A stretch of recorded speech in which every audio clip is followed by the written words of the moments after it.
The Top Floor Please podcast, where women in leadership rise together.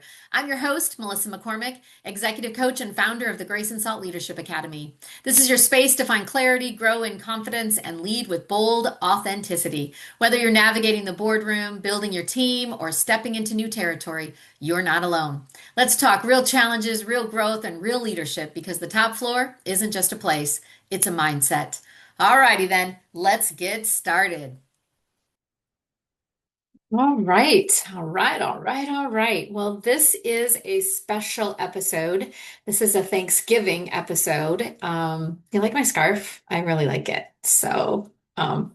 Anyway, I thought it was really kind of Thanksgiving looking. But anyway, this is a special Thanksgiving episode. So welcome very much. Not, it doesn't even make any sense. Welcome, fixing my hair here. Welcome back to the Top Floor Podcast. I'm your host, Melissa McCormick. And today I'm going to share something just kind of a short, simple, but powerful message that is a Thanksgiving mindset boost that begins even before your feet touch the floor. So I was recently at a Wisconsin Women in Hospitality conference in Madison, Wisconsin, and one of the speakers shared a practice that kind of stuck with me. It was all about mindset boost. So here's what she said. So she said, before we get out of bed, think of three things that you're grateful for. That's it. Three things. There was no journaling, there was no list, there was no perfect morning routine. You know how that is. You hear, oh, you need to do this, you need to do that, or you need to have your gratitude journal or whatever it was. No, it was just super simple, just three simple thoughts of gratitude before you get out of bed. Okay, so before your day begins, it just kind of resets you. I loved that because it's simple, it's doable because I love journaling, but I have this, I'll just show you. I have this journal here, my Rotary journal, that is supposed to be for my district governor year, okay, which started July 1st. Well, I've written a few pages, but I'm on August and we're recording this, it's October or it's November. So um I better get moving. So my point is that this three things before you even get out of bed. So you wake up and or your alarm goes off, however that works for you. For me, I just automatically wake up at the same time every day. I haven't had to use an alarm in I don't even know how long, probably since the kids were young. And so you wake up, and then the first thing you should be thinking about are three things that you're grateful for. It helps reset your day and centers you, right? So I loved that very much, and it reminded me of when I was younger, because when I was younger, I was the youngest of four, and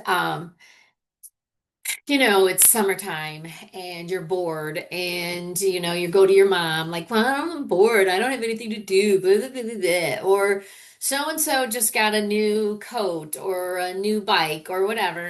Come on, I don't get a new bike. I was whining. And my mom would say, Melissa, I want you to count your blessings. And so she'd start singing the song and she'd sing, right? The hymn. I didn't know it was a hymn, but it's a hymn. And it was, count your blessings, name them one by one. Count your blessings, see what God hath done. Something like that. But I know the name them one by one because she used to say that I want you to count your blessings and name them one by one. And literally one time, I was probably 12, maybe younger. I think I was about 12. I did that. I like wrote everything down. Like, what am I grateful for? What are my blessings in my life? And it could be as small as I'm so grateful I have a dog.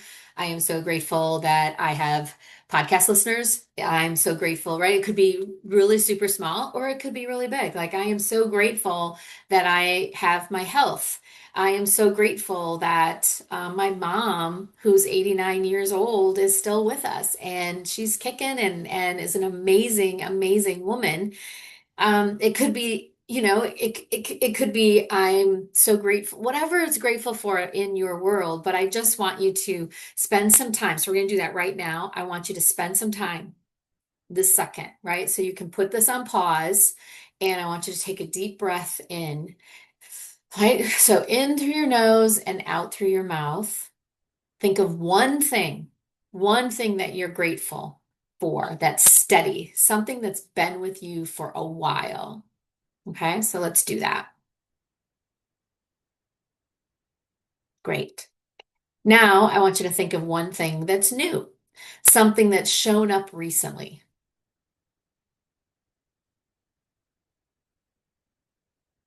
And finally, think of one thing that's simple, a moment, a smell, a sound, a smile that made your day better.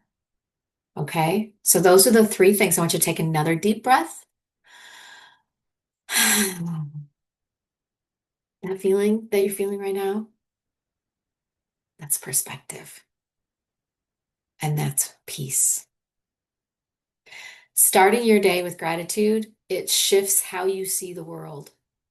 You begin to look for what's good instead of waiting to see what's wrong. For some reason, our brains are wired towards the negative. Let's rewire them towards the positive, and we can start right now. Gratitude doesn't make life easier, but it makes your mindset stronger. It softens how you respond to stress. It builds resilience and it grounds you in what matters most. So, because gratitude is a bridge between what is and what's possible, it reminds you that even in uncertainty, there's always something to be grateful for, right? Let's just say that one more time. Even in uncertainty, there's always something to be grateful for. Now, what I'm saying is, I'm not saying that you shouldn't feel those things when you're going through a time of uncertainty. Just don't let it own you, right? You can listen to my last podcast that we talked about that and gave you some tips and tricks on how to not worry in the times of uncertainty. So here's your coaching moment. Gratitude anchors you before the world starts spinning, right? It's not about pretending everything's perfect, as I just mentioned. It's about starting with appreciation so you can handle what comes next with strength. So here's your action step for this week. For the next 7 days, 7 days, practice your three before you rise rule. Okay. So three gratitudes before you rise. Now let's remember what we did, right? So we took a deep breath in. We thought about something that you're grateful for that's steady, right? Something that's been with you for a while. We thought about something that is new, something that has just shown up recently. And finally, think of one thing that's simple, right? Those are the three things. So it's steady, been with you for a while. It's new, it's something that's just shown up. And three, it's simple, a moment, a smell, a sound, something, a smile, right? Those are the things. So for the next 7 days, now granted, if you don't remember those three, I don't care. I want you just to be thinking about three things that you are grateful for before your feet hit the floor. So three before you rise, before you get out of bed, pause. Name three things that you're grateful for, big or small.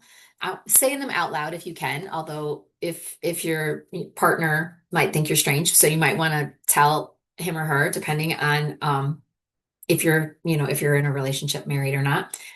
Gratitude grows stronger when it's spoken. So in your mind, we're going to be building some neural pathways that are deeper in that way. So having said all of that, I also just want you to remember when you're in kind of down and out kind of moments and maybe spinning into a pity party, I want you to think of my mom and I want you to count your blessings.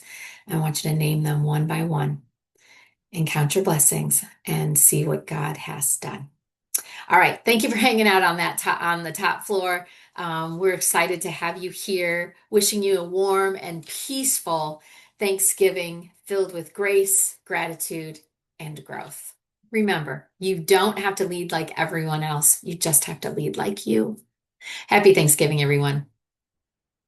Thanks so much for hanging out on the top floor. If today's episode gave you something to think about or a little boost, share it with your friends to keep the momentum going. And hey, if you're ready to rise, find your voice, and lead with clarity and confidence, we'd love to connect with you. Reach out at graceandsaltleadership.com to learn how Grace and Salt can support your growth. Remember, You don't have to lead like everyone else. Just lead like you. All right, I'll see you next time on the top floor.